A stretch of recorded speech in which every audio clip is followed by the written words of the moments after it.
রান্নাবান্না করতে গিয়েও যে মাঝে মধ্যে এমন একটা বিপদের মুখোমুখি হতে হয় সেটা কিন্তু আগে থেকে কিছুই বোঝা যায় না। হ্যালো সবাইকে, সবাই কেমন আছো? আশা করি ভালো আছো আর আমি ভালো আছি।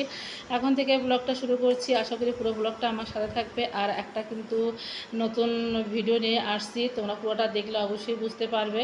তো যাই হোক, আর অবশ্যই ভালো লাগলে একটু লাইক কমেন্ট আর শেয়ার করে দেবে। তো সকালবেলা দেখো বৃষ্টি হচ্ছে, সকালে যখন ঘুম থেকে উঠি তখন কিন্তু একটু পরিষ্কারই ছিল।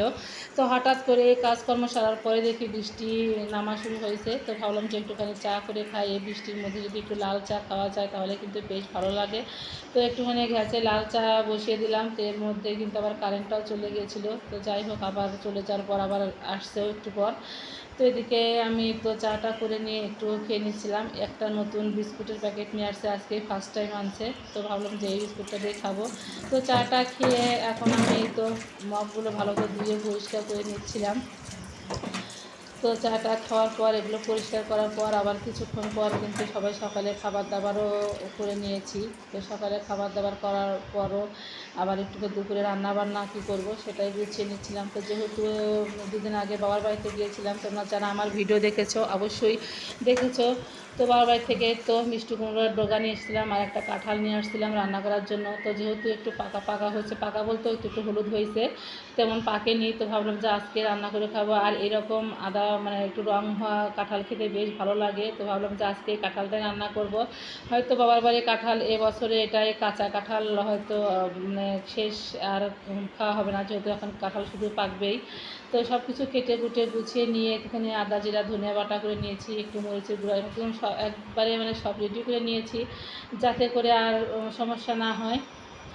রেডি করে নিয়ে বসলে কিন্তু খুব ভালো হয়। এদিকে সকালে একবার বৃষ্টি হয়ে গেছে, এখন একটু ছাপ ছাপ, তো ওর জন্য বাইরের চুলাতেই আসলাম। এদিকে বিদ্যুৎও চলে গেছে, যে ঘরে রান্না করতে পারছি না, অন্ধকার। তো ওই জন্য বাইরের চুলাতে এসে রান্না যে বসিয়ে দিয়েছি, হঠাৎই আবার দেখি যে বৃষ্টি শুরু হয়ে গেল। মানে একটু পর পরে বৃষ্টি হচ্ছে, আবার একটু পর পর একটু ছাপ হচ্ছে, এই তো হচ্ছে সমস্যা। তো রান্নাটা বসিয়ে দিয়েছি, আবার বৃষ্টি শুরু হয়ে গেছে। তো সেটা একটু তোমাদের শেয়ার করলাম, কারণ আমার রান্নাঘরের সাথে এই তো এই জায়গাটা। তো যাই হোক, এখন কিন্তু আমি এই কাঁঠালগুলো একদম ঢাকনা দিয়ে দিয়ে সিদ্ধ করে নিচ্ছি আর কি, তেলে কোনো প্রকার জল ব্যবহার করিনি। তো ভালো করে একদম সিদ্ধ করে নিয়ে তারপরে ভাজি ভাজি করে এখন বাটা মশলা দিয়ে দিলাম, দিয়ে একটু ভালো করে কষিয়ে নিয়ে তারপরে আমি একটু পরিমাণ মতন ঝোল দিয়ে দেবো। তো বেশি একটা ঝোল রাখবো না, ওই একটু গা মাখা রাখবো, তাহলে খেতে অনেক মজা হবে। আর আসলে সত্যি কথা, খেতে এতটা মজা হয়েছিল, আমি আসলে বুঝতে পারিনি যে এই কাঁঠাল এইভাবে রান্না করলে এতটা ভালো লাগবে। আসলে বাড়তি কাঁঠাল এভাবে রান্না করলেও বেশ ভালো লাগে। তো যাই হোক, রান্না হয়ে গেছে, এখন একটুখানি চিনি দিয়ে দিলাম, স্বাদটা ভালো হবে। আর এখন গরম মশলা দিয়ে দিচ্ছি, গরম মশলা বাটা দিয়ে এখন ঝোলটা নামিয়ে নেব। আর ঝোলটা অনেকটাই ঘন হয়ে এসেছে, আর আসলে অসম্ভব স্বাদ হয়েছিল এই কাঁঠালের তরকারিটা। তো যাই হোক, তরকারিটা এখন আমি নামিয়ে নিয়ে শাকগুলো ভাজি করে নেব। তো শাকগুলো ভাজি হলেই আজকে আমার রান্নাবান্না মোটামুটি কমপ্লিট, কারণ আজকাল বেশি কিছু করব না, যেহেতু বৃষ্টি একটু পরপরই বৃষ্টি হচ্ছে, আবার একটু ছাপ হচ্ছে। তো যেখানে রান্না করি মাটির চুলাতে, ওখানে ওঠানামা করা একটু মুশকিল, বারবার ওঠানামা করতে পিচ্ছিল মানে ভয় করে আর কি। তো যাই হোক, প্রথমে শাক ভাজির জন্য আমি তো কালো জিরা ফোড়ন দিয়ে তারপরে দিয়ে দিলাম কাঁঠালের বিচিগুলো, কাঁচামরিচ দিয়ে এখন আমি শাকগুলো দিয়ে একটুখানি হলুদ লবণ দিয়ে ভালো করে নাড়াচাড়া করে ঢেকে দিয়েছিলাম। তো যেহেতু কচি শাক ছিল, অল্পতেই সিদ্ধ হয়ে গেছে। তো একটুখানি মানে শাকে তেল দিয়ে দিলাম, যাতে করে খেতে একটু ভালো লাগে। একটু তেল বেশি দিলে কিন্তু শাক খেতে খুবই মজা হয়। তো শাকটা ভাজি অনেক মজা হয়েছিল। আসলে শাক ভাজি মজা হলে বলতে নেই, বলতে হয় ছাইমাটি হয়েছে, এটা আমাদের নিয়ম আর কি। তো যাই হোক, দেখে কিন্তু বোঝা যাচ্ছে আসলে খুব মজা হয়েছিল। তো যাই হোক, দুপুরে খাবার দাবার শেষ, এই তো বিছানা চাদরগুলো ধুয়ে দিয়েছিলাম, শুকায়নি। তো ভাবলাম যে অন্য একটা চাদর পেরে নেই, যদি একটু পুরাতন হয়েছে, কিন্তু এই চাদরগুলো শুতে কিন্তু আসলে বেশ মজা লাগে।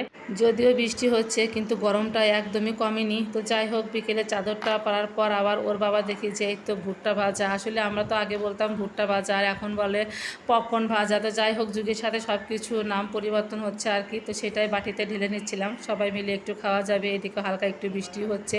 তো যাই হোক, বৃষ্টির মধ্যে এরকম ভাজা পোড়া খেতে কিন্তু বেশ ভালো লাগে। তো যাই হোক, সন্ধ্যার দিকে আবার চলে আসলাম মামা শ্বশুরের বাসায়। যেহেতু আমাদের বাসা থেকে প্রায় 10 মিনিট সময় লাগে, তো এখানে আমার দিদা শাশুড়ি আছে, সে একটু অসুস্থ, দেখতে আসছিলাম। তো যাই হোক, এখানে মামি শাশুড়ি আমাদেরকে যথেষ্ট আপ্যায়ন করছে আর কি। এখানে লুডুস করে দিয়েছে, কলা, বিস্কিট, তারপরে হচ্ছে মিষ্টি, আম, তারপর হচ্ছে নুডলস। তো যাই হোক, নুডলসটা অনেক মজা হয়েছিল আর আমার মেয়েটাও খাচ্ছিল, ও তো খুবই পছন্দ করে আর একটু লজ্জাও পেয়েছে যেহেতু ক্যামেরা ধরেছি। আর আমার মামা শ্বশুর, মামি শাশুড়ি, তারা তো দুজনেই খুবই ভালো মানুষ, যথেষ্ট আদর আপ্যায়ন করে আর আমাকে খুবই ভালোবাসে। তো বন্ধুরা, আজকের মতো এখানেই বিদায় নিচ্ছি। সবাই ভালো থেকো, সুস্থ থেকো, টাটা, বাই বাই।